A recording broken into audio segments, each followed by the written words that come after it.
Okay, so one very nice thing about teaching is that you learn better ways of doing things, sometimes better than even the books you follow.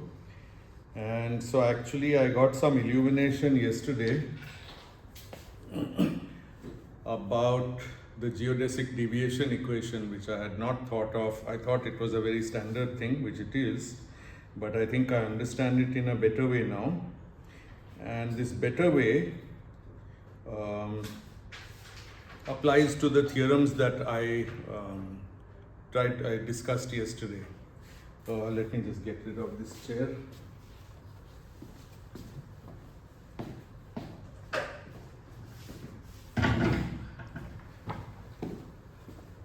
So let me explain. So supposing I have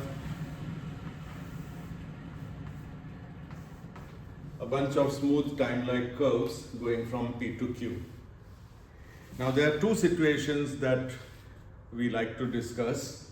One where all the curves are geodesics, and one where they are simply smooth time-like curves and we don't impose anything on them, but we talk about questions like whether they maximize proper time and so on.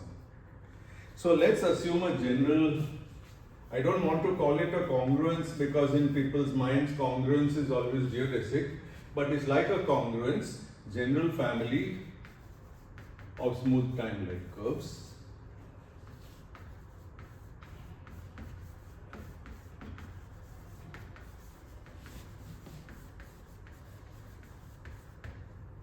Not necessarily geodesic.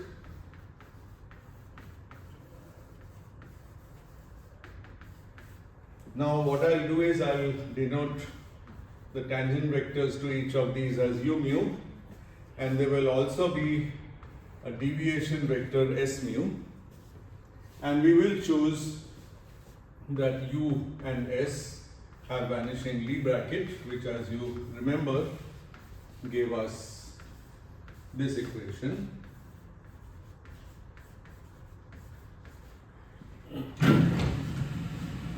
But we won't assume anything about u del u, which would make it a geodesic. For now, we won't assume that. Now, without assuming that, calculating the second derivative of s, the deviation vector along a geodesic, if you remember, this is nothing but u alpha del alpha u beta del beta of s, right? Each del tau is u alpha del alpha.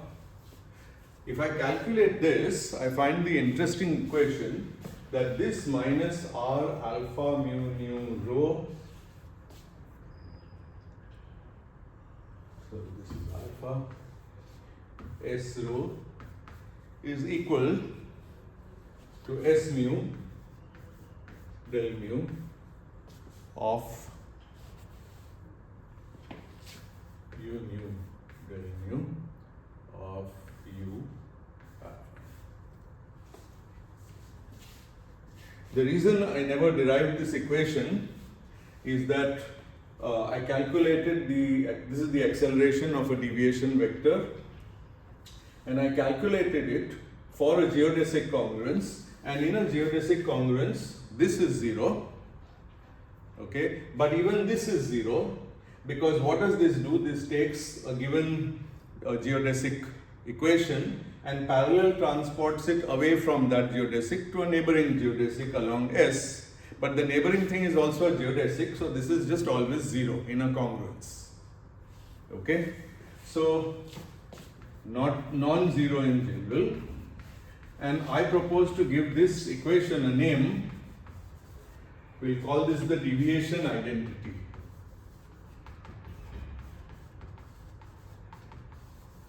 It's a simple identity, and what it follows from is only this equation. U del s is s del u, the commutation of Lie brackets. So it does depend on choosing a deviation vector which is orthogonal to the geodesic, to the curve, but doesn't depend on anything. The curve can itself be an accelerated curve, every curve in this family, and this deviation identity is still true. And now obviously there's a one line consequence. If this thing is a geodesic, if this is a geodesic congruence,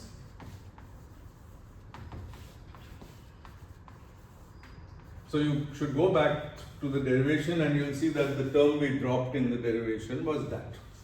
Then RHS of this deviation identity is 0, and then we get the geodesic deviation equation.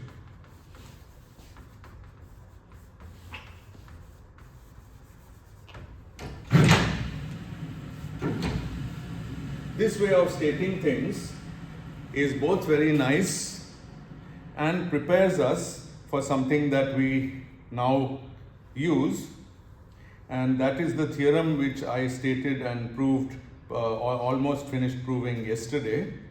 Let me try to remind you what it was. So yesterday we actually tried to to get a formula. So given that t, okay, I've changed my conventions.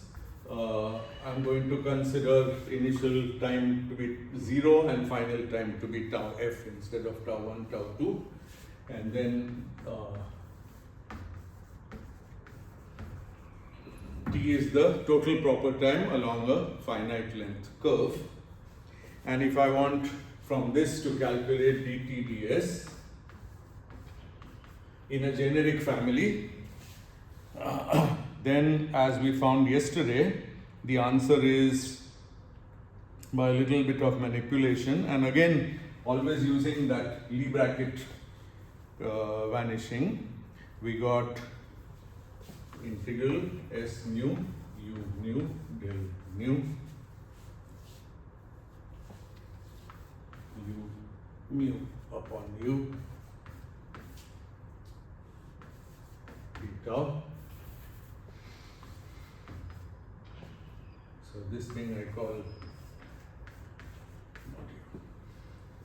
So we got this for the first derivative, and for the second derivative we did quite a bit of calculation, and we got miraculously something which involves the geodesic equation, and the question is why? Well, the reason is that when we did this, we had realized that if this is 0, then actually this is 0, then we actually have a geodesic, one geodesic, not still a congruence. Just because we are evaluating at s equals 0, which is the, if you like, in the diagram, it's the, if I have a parameter small s like that, then this is the special curve which is s equals 0, and it's the only one because I'm looking for focal points of one curve. So we said, okay, so that one is a geodesic, so therefore this is, because this has to be 0 to make this stationary. But once it's a geodesic, then mod u can be chosen to be 1. And then to get the acceleration, we need to do one more s dot del on it. But now we do it on s mu u nu del nu u mu. Okay, and this we worked out yesterday, but I'll give you a much shorter derivation now. First of all, this could act on only s. This one term, and the second term is s lambda s, is s mu outside, and then s lambda del lambda u nu del nu u mu. So since we are evaluating everything at s equals 0, certainly this goes away. It just means that that one is a geodesic. That's s equals 0. Because we've assumed dt by ds is 0. If we didn't assume that, we could even continue with this calculation for the most general case. Okay. What about the second term? Well, we did a lot of manipulation with it, but actually this is exactly the RHS of the deviation identity, which I derived above, which I didn't derive but I wrote above. This is exactly that thing which parallel transports the geodesic condition in the direction of the deviation vector. And now, because even with the assumption dt ds is 0 at s equals 0, I still don't have a geodesic congruence. I have one geodesic and a bunch of non-geodesics on its sides. Okay, so this is not 0. But since the deviation identity is an identity, I can replace this with the other side of the identity, and that is exactly our friend, the geodesic deviation operator, which is not set to 0. So therefore the final answer, without doing any calculation, because we already did the calculation, is that it is del tau squared of s minus r u u s, which I wrote down last time.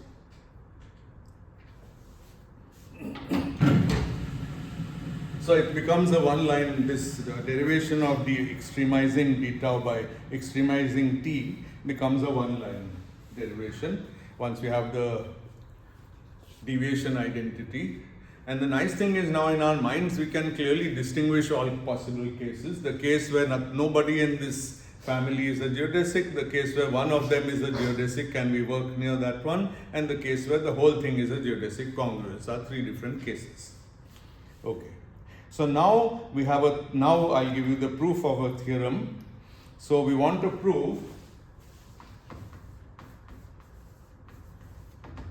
one. So the left, I'm saying leftmost, just it's a convention. There can be curves on the other side of it also, but this particular curve I'll just call beta is the name of the curve at the deviation parameter s equals 0. S can be positive or negative. So to prove, we have two statements. If beta is a geodesic with no focal points,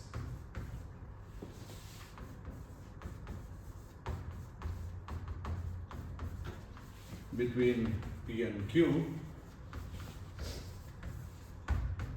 it locally maximizes T.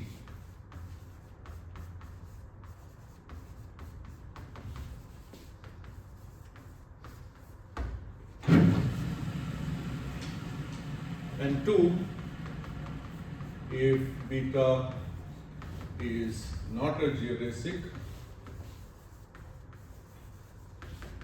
or is a geodesic with a focal point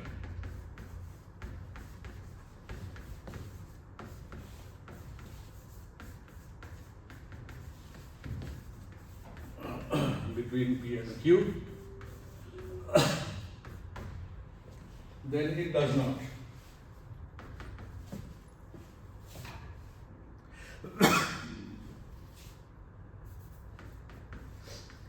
Doesn't maximize. Even locally it doesn't maximize T.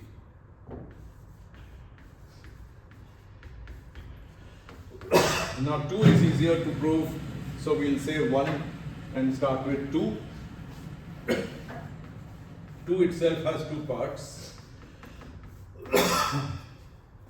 The first part is to say beta is not a geodesic at all. Okay. If beta is not a geodesic, then dt, so let's write the full thing. Beta is not geodesic.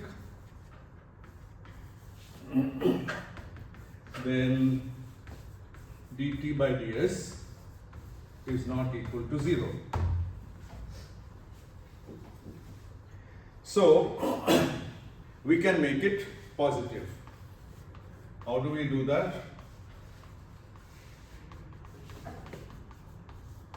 Well, let's go back and look at it.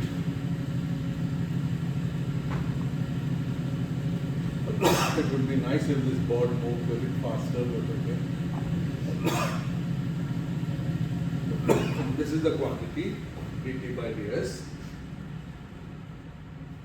Now, if it's not 0, let's say that it's negative, I can always replace s by minus s and I'll get a positive answer.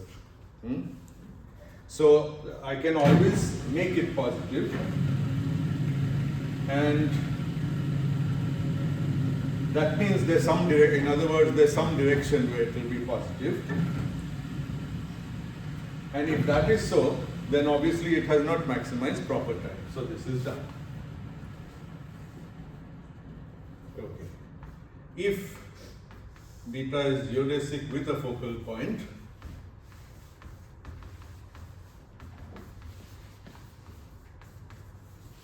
then we are in the situation that we already discussed last week, where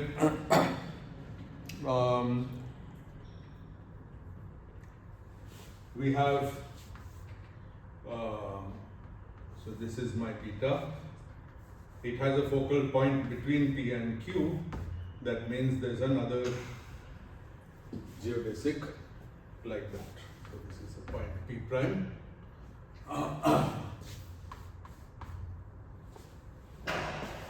Okay, now T for beta, the total proper time along this is obviously equal to T for, let's call this beta prime, and let's call this segment beta double prime.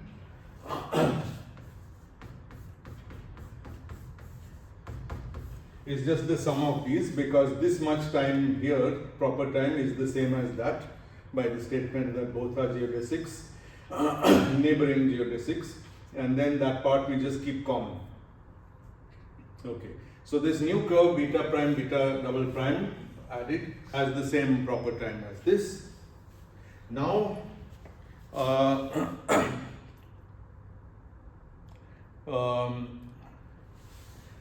what does that say about the deviation vector? The deviation vector now at this point is 0, then it's increasing like this, then it's decreasing back to 0, and then it's identically 0 all the way. Okay? And this deviation vector has a discontinuous derivative at this point because of the way this is. In fact, it's from coming here, it's going to 0 and then it's staying. So if I'm on this, my deviation vector is finite, finite, finite. Here it's 0 and then it stays 0. Okay, so a function which is non-zero and goes to 0 and stays 0 has to have a discontinuous derivative. So I can smooth it. And now what I can actually do is to argue that the proper time increases in second order. d2t by ds squared is greater than 0.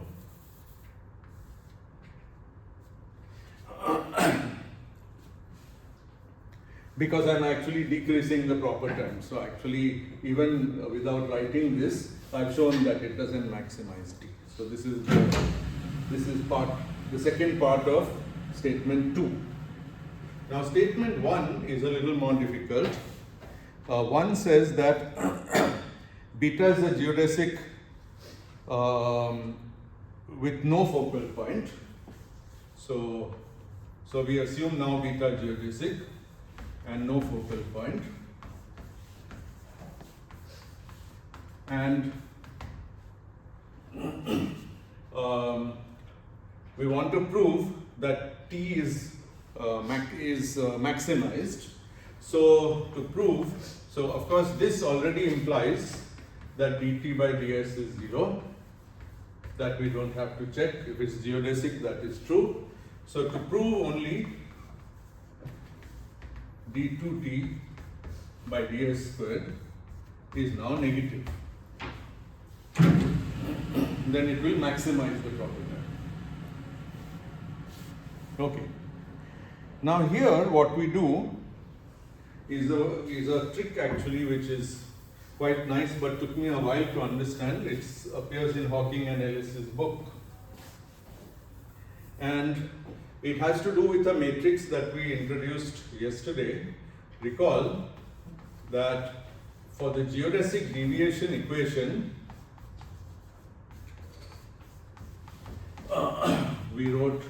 we introduced frames first of all yesterday, and then we noticed that SA is equal to A SA of tau is equal to AAB DSB by B tau at tau equals 0. And this matrix of tau is a matrix that's invertible between P and Q. This equation is written where this S satisfies the geodesic deviation equation. So it's true for a family of congruences, geodesic congruences.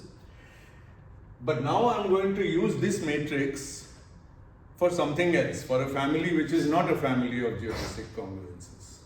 Okay? But the property of that matrix is that it actually satisfies this equation d2 a by t tau squared. Let me give it the indices a and m minus r a d b c u d u v a c m equals 0. So I'm going to use this matrix A which satisfies this equation, but I'm going to use it in a situation where there isn't a geodesic congruence.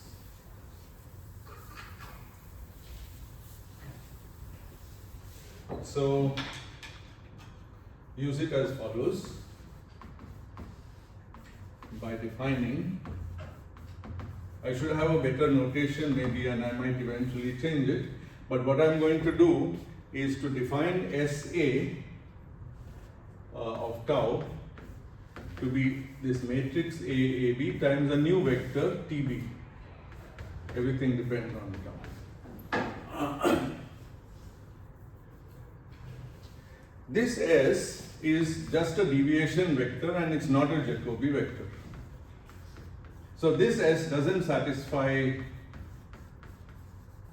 the geodesic deviation equation because it's the one I want to discuss today, where the theorem doesn't assume that I have a geodesic congruence. But this satisfies this analog of geodesic deviation equation, and T is just defined by this formula. Since T is invertible, you can say T is defined as A inverse of S. Okay. And now I write some equations. For d2t by ds squared. And what I want to do is show that it's negative definite. Okay. So first I use the formula I already derived, but refer to frames. So when you have a covariant equation, you can just put indices ABC in place of mu, nu, rho everywhere, and you'll still get a valid equation. So it just refers the whole equation to frames. And the advantage of that is that your derivatives turn into ordinary derivatives. So frames are there to flatten these derivatives.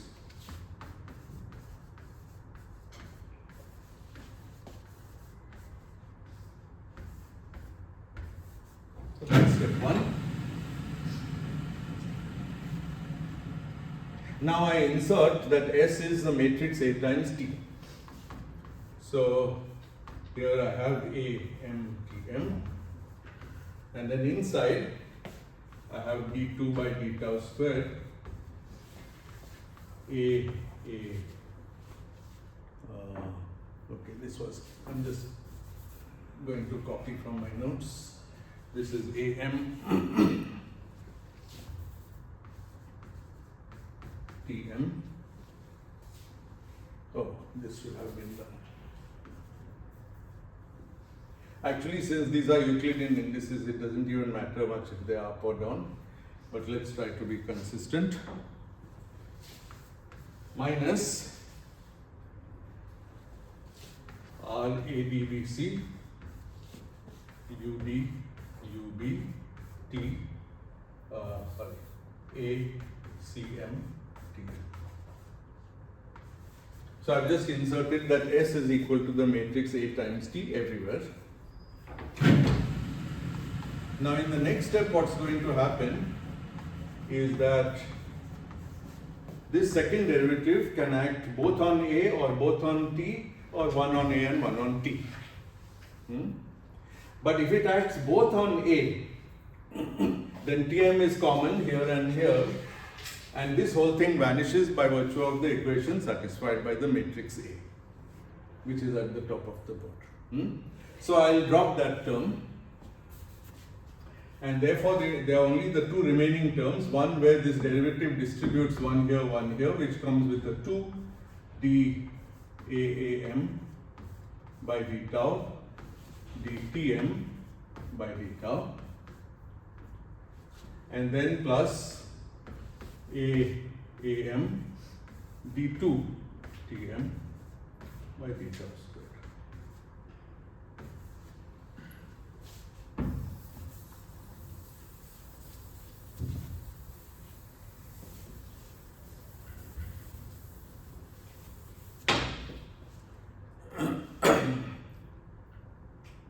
Good.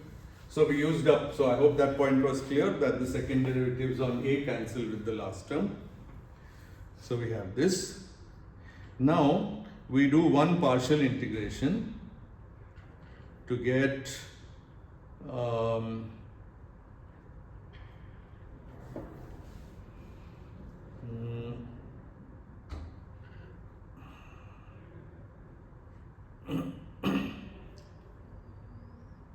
let me write it and then see how it works. Integral. These integrals are all from 0 to tau minus A k A m dtk by d tau dtm by d tau plus ak dam by d tau minus m dk k by d tau times dk dtm by d tau.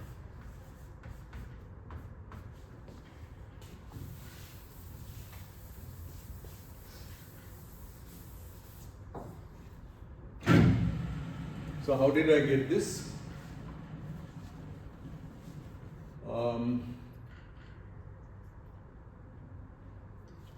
Let me check that I have the minus signs right here. Only this term is minus, and then the other terms are plus.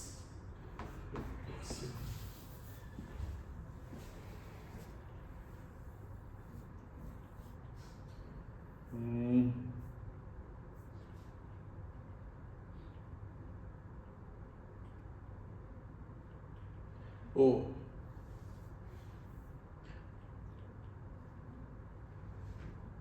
right.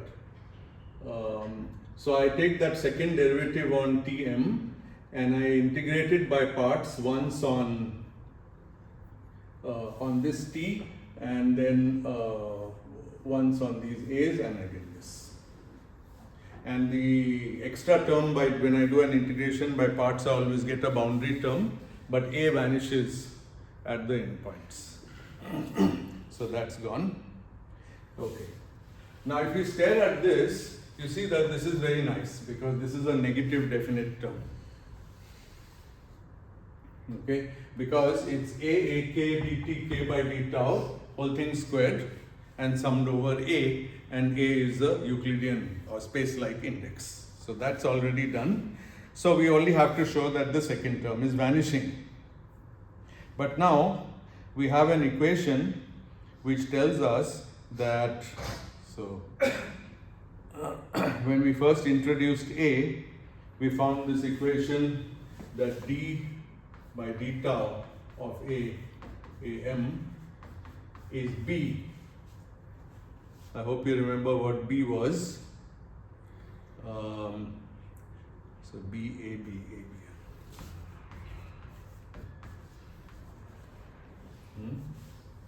This is nothing but the gradient of u referred to frames. Okay. So we replace that, and that term, this bracket, becomes AAK ABM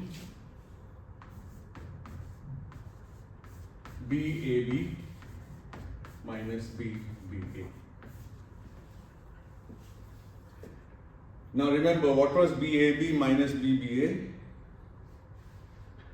So it has a name.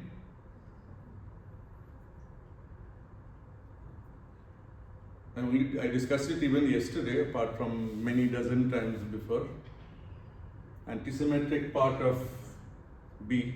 B was the gradient of the U. Yeah, it's omega, it's the rotation. Okay. But this is the rotation referred to frames, but the first geodesic is orthogonal to the S direction, and so this rotation is 0.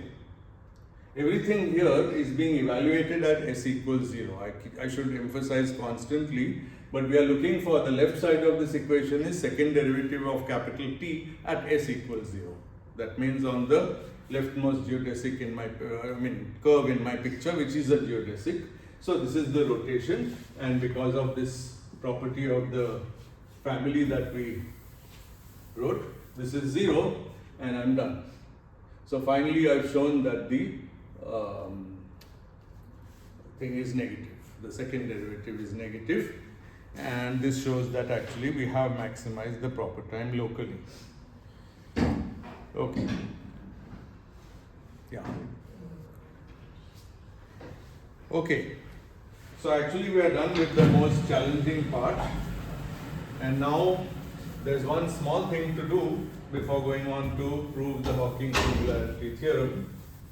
The small thing is to just change the rules so that we are not dealing anymore with curves from P to Q, but instead we have a space like hypersurface sigma and a point Q, and we deal with families of curves from sigma to Q.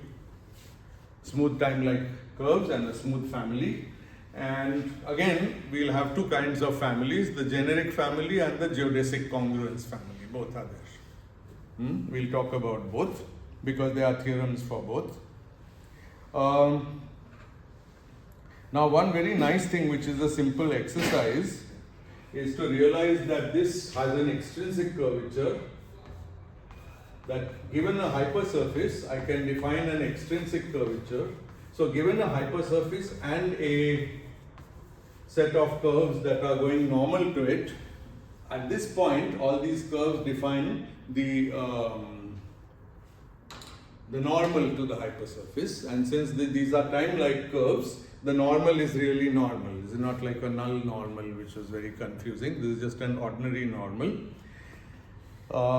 And the extrinsic curvature is defined by taking, I don't know if there's any need, it's there, it's written down in the books. I don't think I need to explain, but let me just mention, this is just a comment, that K mu nu, the extrinsic curvature of this sigma, is exactly the same as B mu nu, and both are symmetric,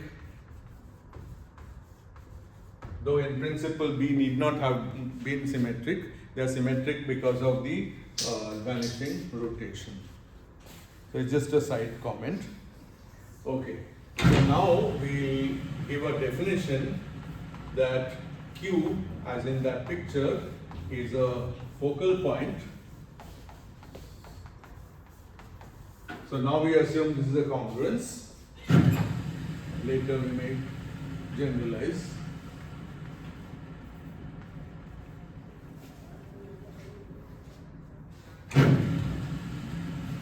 Q is a focal point of this congruence if okay, so first of all, Q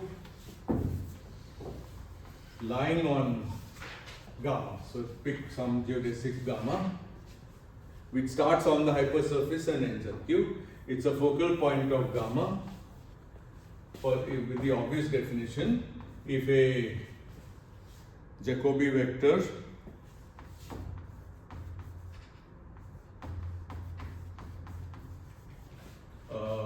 is equal to 0 at Q. And of course, we assume this is non-zero to start with.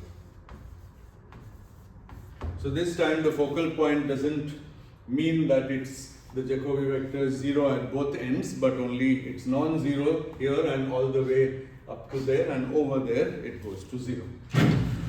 It's a bit like half the condition, but that's taken care of by the fact that instead of specifying a starting point, we specify a starting hypersurface.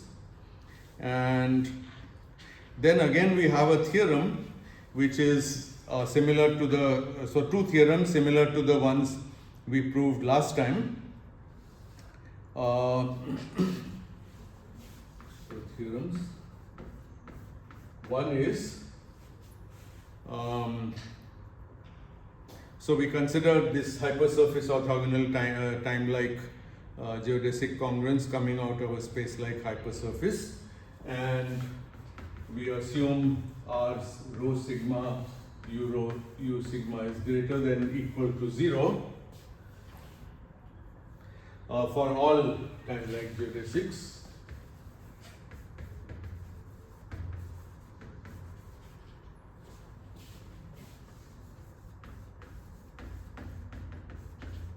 And theta is less than 0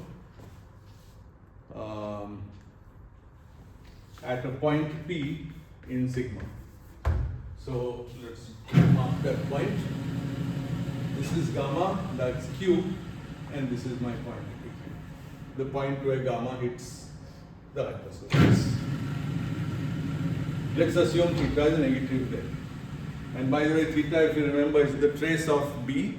Therefore, it's also the trace of the extrinsic curvature. So it has a geometric meaning in terms of that hypersurface.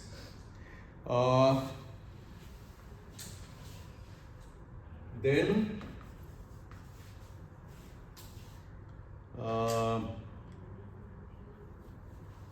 gamma has a focal point at some Q in the future of, in the chronological future of P.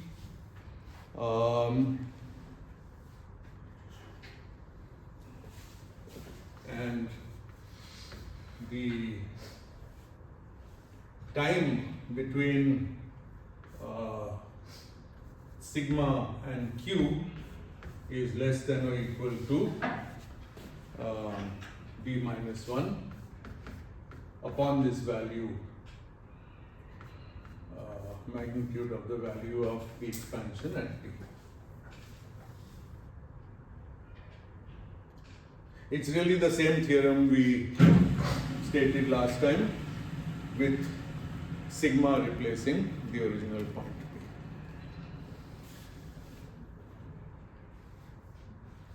So I won't do the proof, the proofs are similar. And the second theorem, also from yesterday. So this theorem is the existence of a focal point. You can call it the existence of focal point theorem. And the other one you can call the length maximizing theorem. And that says in same conditions. So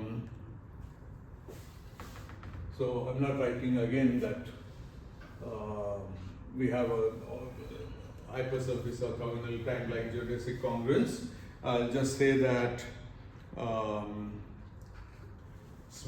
take a smooth time-like curve.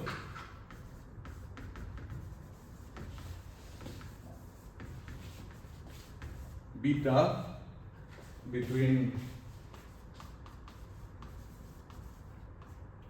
sigma and q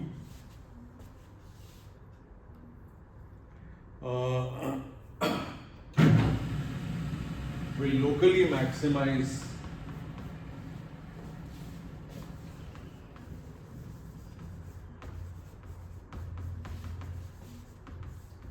the proper trend if and only if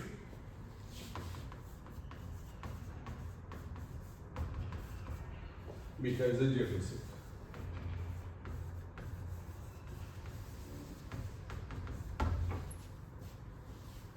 With no focal point. So if you just recall what I did yesterday, you can easily copy these. There's only one tiny difference which you may have noticed.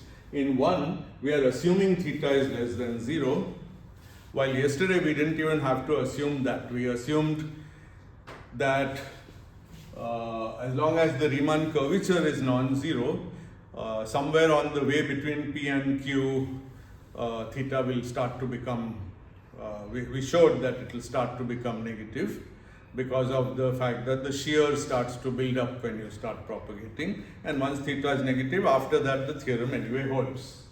Here instead we are assigning that theta is negative on the space-like hypersurface. There is a physically relevant, very physical meaning to it. Theta is nothing but the Hubble constant. Okay, you have a space-like hypersurface such as the time right now, all of space at this instant, that's a space-like hypersurface. And the statement is that if the Hubble constant, so the way to understand this as a Hubble constant is that you write the FRW metric and calculate the Hubble constant and also calculate its geodesic expansion, and you will see that they are basically the same. The difference is that if we are not in FRW, and we don't want to assume that here, then of course there is not just one Hubble constant. Every point in space, in this space like sigma, may have a different Hubble constant. And the theorem simply says that whenever theta is in negative at a point, at that the geodesic through that point is going to focus. What the next point does, you can only find out on knowing the theta at that point. Theta is a local quantity on sigma. Okay, good. So this is where the sigma, the role of sigma is important. It connects to something very physical. And now we can finally turn to Hawking's singularity theorem, and I think we have enough time. I'll try to tell you the key steps. Okay. So first, okay, good.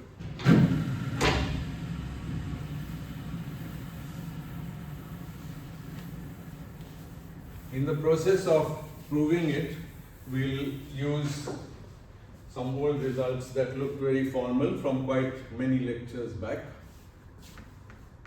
So hopefully it will justify all the pain and struggle we went through.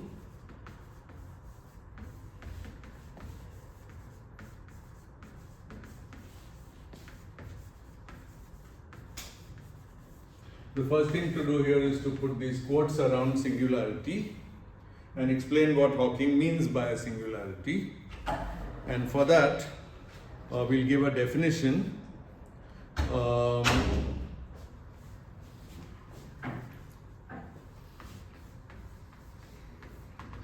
A space-time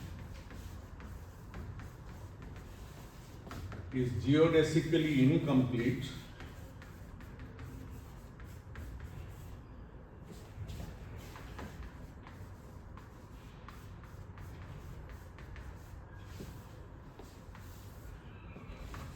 if there exists a geodesic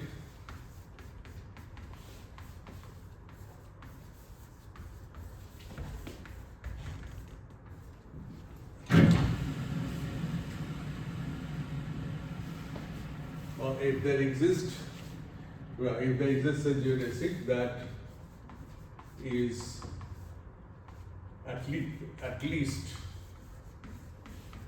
future or past inextendable,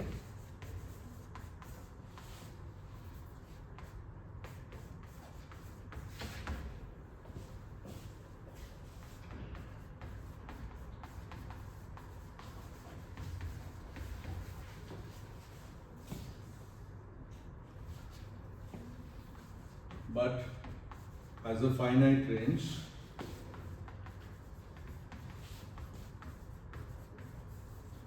of affine parameter.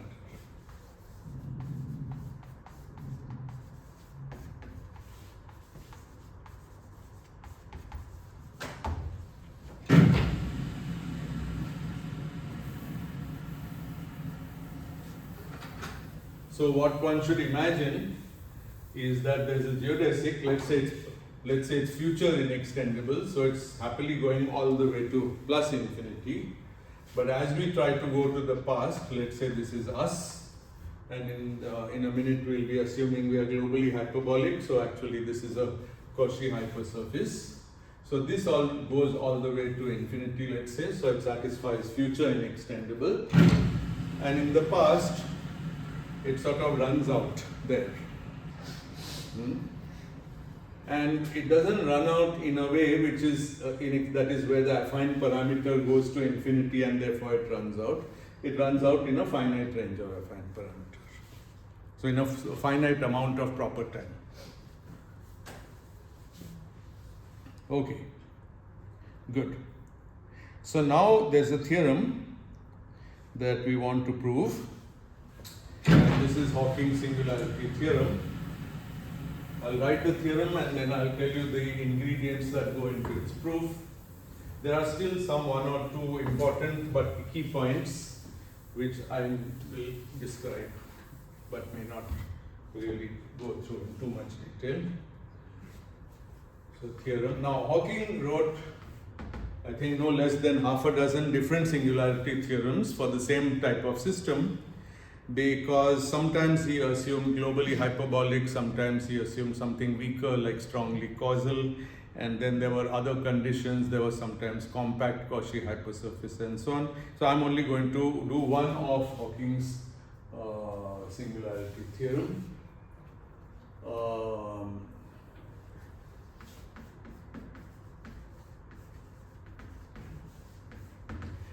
And this one assumes global hyperbolicity. And again, and something which I mentioned probably very early in the course is that is a concept which was not really known at the time of Raychaudhuri.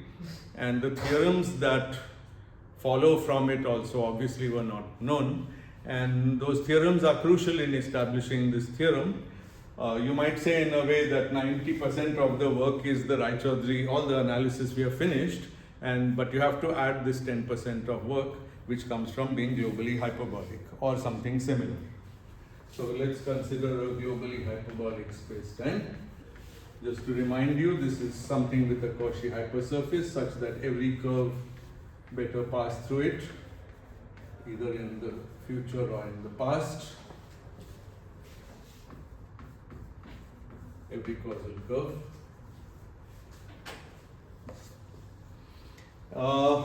And now we have to finally commit to an energy condition, and we are going to give, say that T mu, so stress tensor like this is greater than 0. This is called the strong energy condition.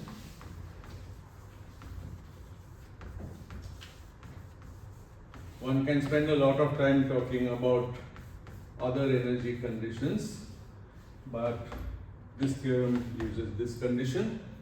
T hat, if you remember, is the stress tensor minus 1 by d minus 2 g mu and the trace of the stress tensor. We also assume lambda is 0.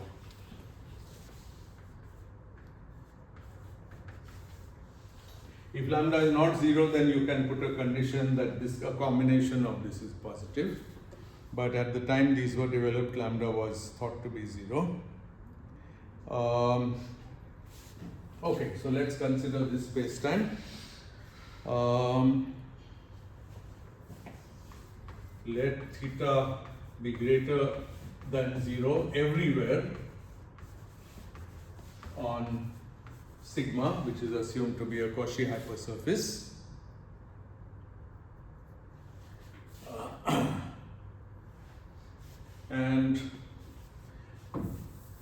Since it can vary, we'll say that let theta be greater than c greater than 0, where c is some constant. So there's a single constant such that theta all over the surface is bounded below by that. So if you like, c can be chosen to be the minimum value of theta over the whole thing. Then no past directed time-like curve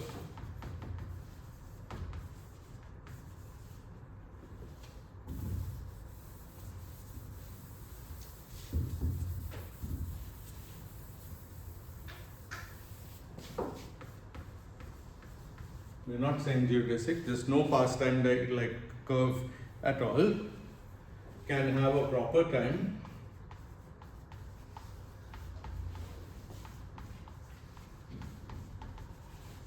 t greater than d minus 1 upon c. D is space-time dimension and c is this minimum value of theta. So if you go to the too far to the past, there's simply no time-like curve that goes there. And this means that the space-time is geodesically incomplete. And that's what singularity means. There's a time which is somewhere of order this, but more than this, if you like. And for any time more than this amount of time, there's no way to reach it. There's no way to reach it by going into the past. There's simply no space-time there. What actually happens, the theorem is quiet about. Okay? Because focusing is involved in making this happen, you are free to imagine that the universe contracts to a point, and if you also look at the specific Friedman-Robertson-Walker metric, then the universe does contract to a point. But neither of these, that's just a special case, and for the general case, you can imagine what you like. In particular, what we don't know is that some other dynamics may take over at some time in the past, which reverses it somehow. Something acts on theta to reverse its sign and the universe oscillates, or something else happens. Quantum effects, quantum gravity effects, all kinds of things remain open. Okay, good. Now we need to face one interesting and potentially a little difficult problem. Until now, when we talked about maximizing proper time, we have had many theorems yesterday and today which involve maximizing of proper time, and we always said locally maximizing. And locally means what? It means that if I take some curve and I vary it nearby, but I don't vary it too far away to experience some other sort of some topological features, then in a sufficiently small region, that geodesic will maximize proper time, and anything which maximizes proper time without having focal points is a geodesic, etc. But we never went into the global question that there's absolutely something of maximal proper time. Okay? And now we have to face the global question. And actually, global hyperbolicity helps us to face that global question. So these words global have slightly different meaning, I guess, here, but okay, global question of maximizing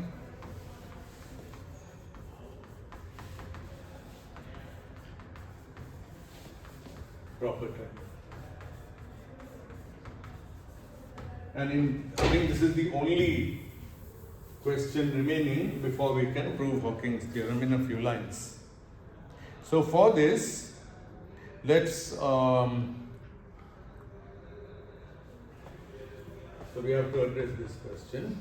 So let's recall that there was a space CPQ of causal curves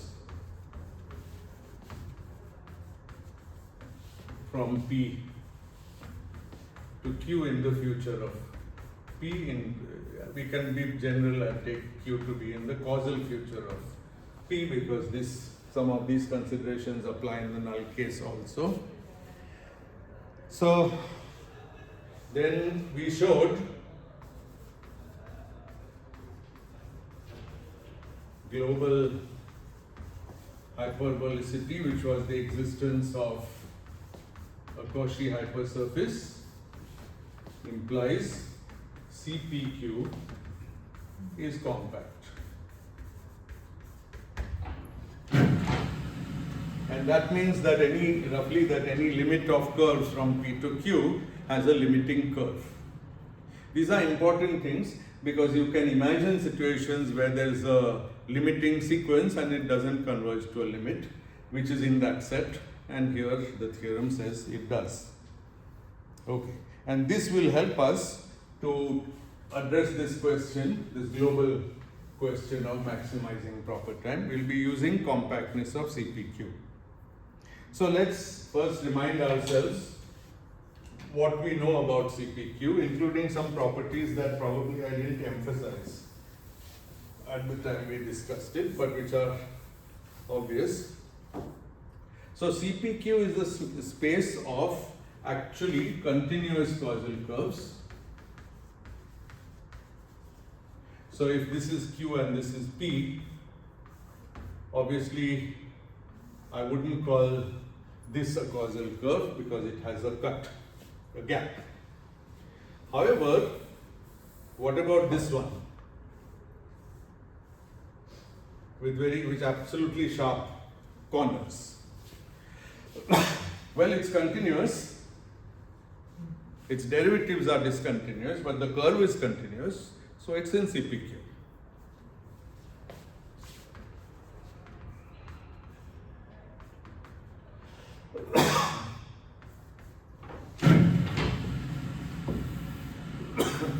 So now you may worry that it's difficult to deal with these segmented kind of bending type of curves. If I want to look at a global proper time from P to Q and try to maximize it, how do I deal with this fact that these curves are not properly differentiable? Well, there's a nice idea which helps us to do it. Imagine I had a sequence of smooth curves, smooth being differentiable. And as I went to the left in this sequence, they became the more and more sharply pointed until in the limit of the going to infinity, it becomes my jagged curve. Okay? So I'll call it a zigzag curve. Actually, I should call it jagged because it's important here. I'm talking not just of zigzag behavior, but that it actually has corners. Jagged curve as limit of smooth curves.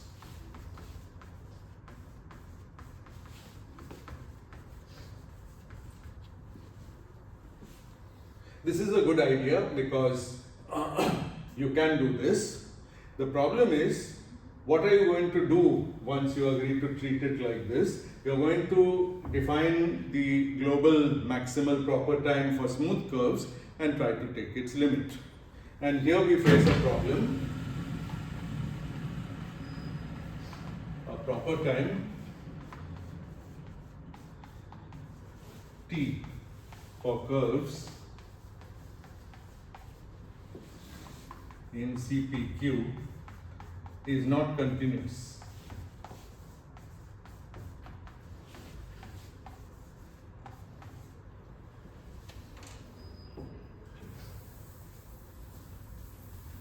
And what that means in words is that if I have a curve in CPQ with a fixed proper time, there should be another curve arbitrarily close to it which has a very different proper time.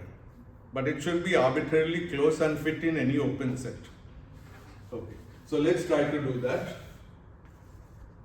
Here's P and Q. What were the open sets? The open sets were the open sets of the manifold which contain both P and Q. So let me take a very arbitrarily small open set like that and call it U. We generally call open sets U. It's as small as I like, but of course it has to be an open set, it has to have some size. Now what I do is inside this remaining inside U, I take this curve and I make it zigzag but without any sharp corners. The zigzag curve, most of it is like. It's a curve which is going this way and then accelerating to a halt and coming back, going again, coming back, going again, coming back. Okay, and because most of this second new curve is at 45 degrees and contributes 0 to the proper time, therefore the proper time of this zigzag curve is very close to 0, as close as I like. T is as close to 0 as we like. And this makes the proper time discontinuous. So if it's discontinuous, you can't think of taking a limit of t for curves that are smooth and approaching curves that are jagged. But luckily, if you look more closely at this question, you see the following. This jagged construction allows me to decrease t as much as I like, but there is no construction like that which allows me to increase t as much as I like. Okay, and so in fact, proper time is actually, it has a more restrictive property. It's upper semi-continuous.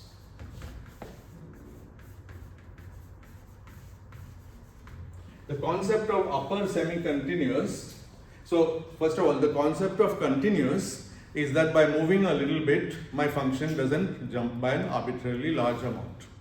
Okay, upper semi-continuous means I move a little bit but only in the upward direction, in the increasing direction, and the function doesn't jump. In the decreasing direction, I don't know what's happening.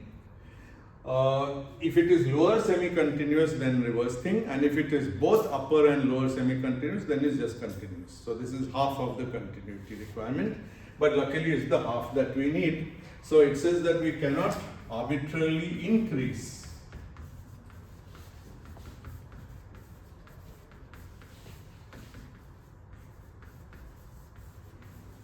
t in a small neighborhood, small open set of CPQ. We can only arbitrarily decrease it, but we can't arbitrarily increase it. Very good.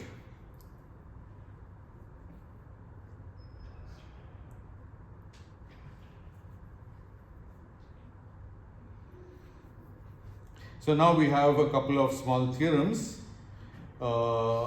actually just one small theorem, and then we can go to Hawking's theorem.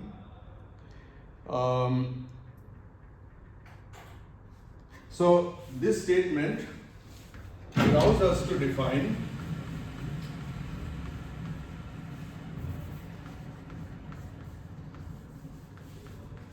an upper semi-continuous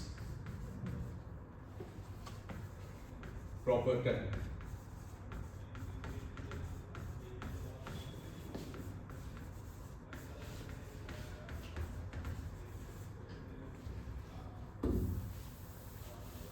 For all curves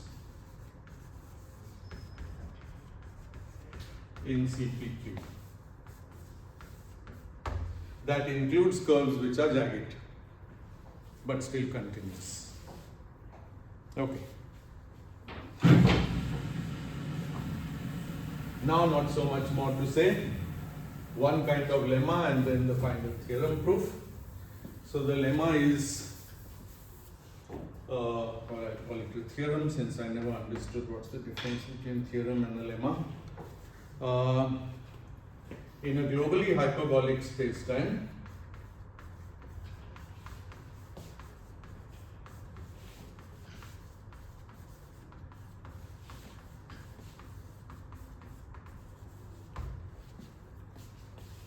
M given 2 points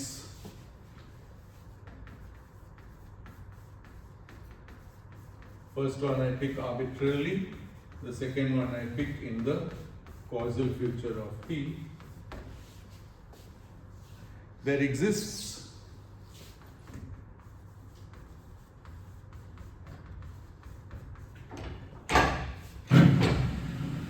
a causal curve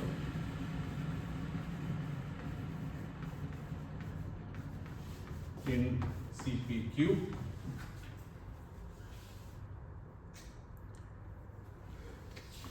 for which T attains its maximum value. And this, by this now I mean absolute or global maximum.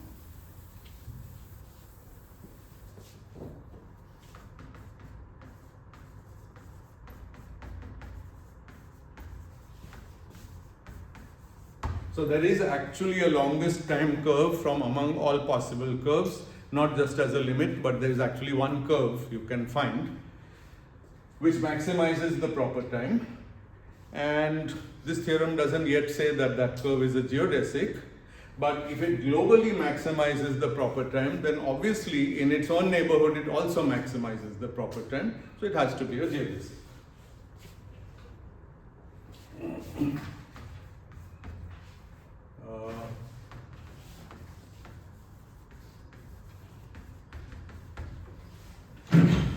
Okay. And there's a similar theorem where instead of P and Q, we have sigma and Q, where sigma is a surface. Okay. So the proof is just compactness of CPQ.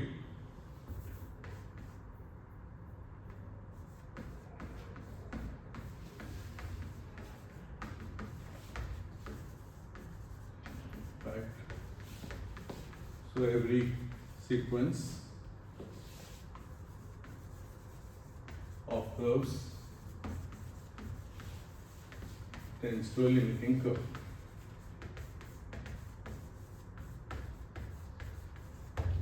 But to work it out in detail, you have to use this upper semi-continuous property of the proper time. And so if you want more details, there's actually a whole section of Wald's book on identifying the curve of maximal proper time. Okay.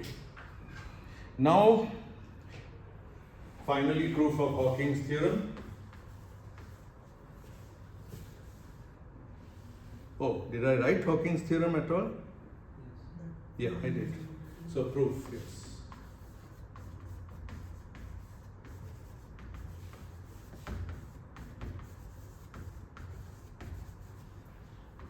So the theorem says that no path-directed time-like curve, it doesn't even ask for geodesic, no path-directed time-like curve can have a proper time larger than that number t minus 1 over c.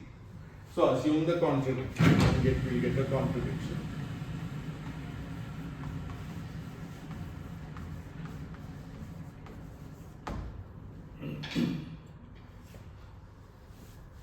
So, therefore, the contrary is there exists a past-directed time-like curve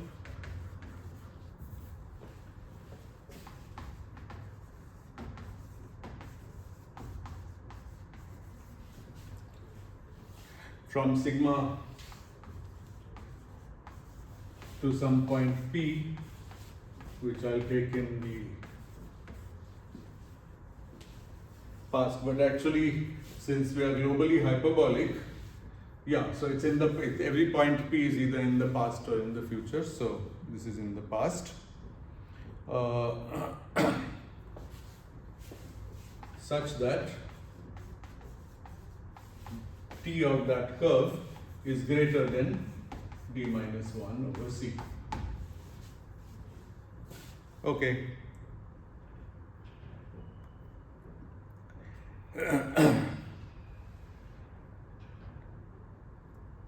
Now, given this point, there exists a curve of maximal proper time satisfying this bound, satisfying this inequality.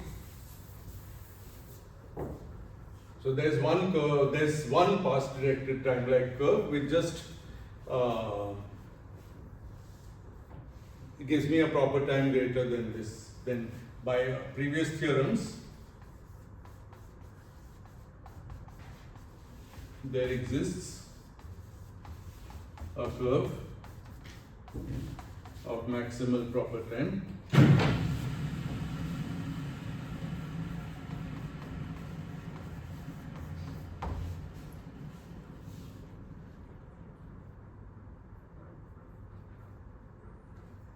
And this in turn must be a geodesic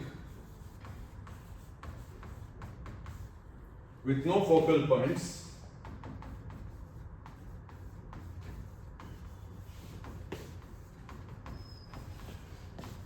between sigma and p. But this contradicts a theorem we proved, which says that if the expansion is negative at on sigma, then there is always a focal point between sigma and p, because the focal point occurs before this time to the past. Over.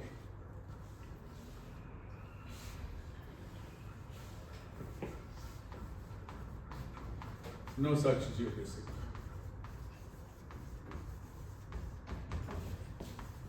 Because all have focal points. So this theorem is quite easy to state in an intuitive way, and possibly at the time of Raichaudhuri, it looked like he might have already sort of proved it by his focusing.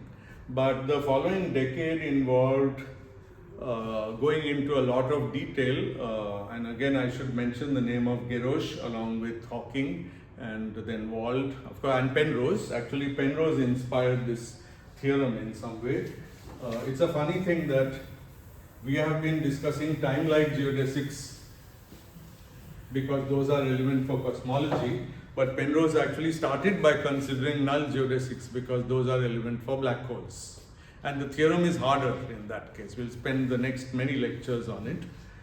Hawking realized that you can do this relatively easily for time-like. I don't want to minimize or to make it sound like it's too easy. There's only one Hawking theorem, but it did involve this whole formalism of or a whole set of formal results like CPQ being compact and the proper time being upper semi-continuous. And with those two inputs, you could just prove that there's no curve at all that has a proper time to the past beyond some bound, and that bound is given by the minimum negative expansion at a given time. Of course, the bound, this theorem can be trivially avoided if you don't satisfy its initial condition. So, for example, one case that's often given to show that focusing can just be a joke is take Minkowski and take this to be your Cauchy hypersurface. Then obviously you will have some geodesics. Geodesics are just straight lines in Minkowski. Some will focus in the future, some will focus in the past. But then what's happening is that theta is changing sign as you go along this thing. So it's not very interesting. It's also not like our present universe, from about which everything we know suggests that the Hubble constant, which may not be constant over the universe but which is still a measurable quantity locally, it's always positive everywhere. And therefore this singularity, geodesic incompleteness in the past. So end conclusion of all this is that such spacetimes are geodesically incomplete in the past. And that's it.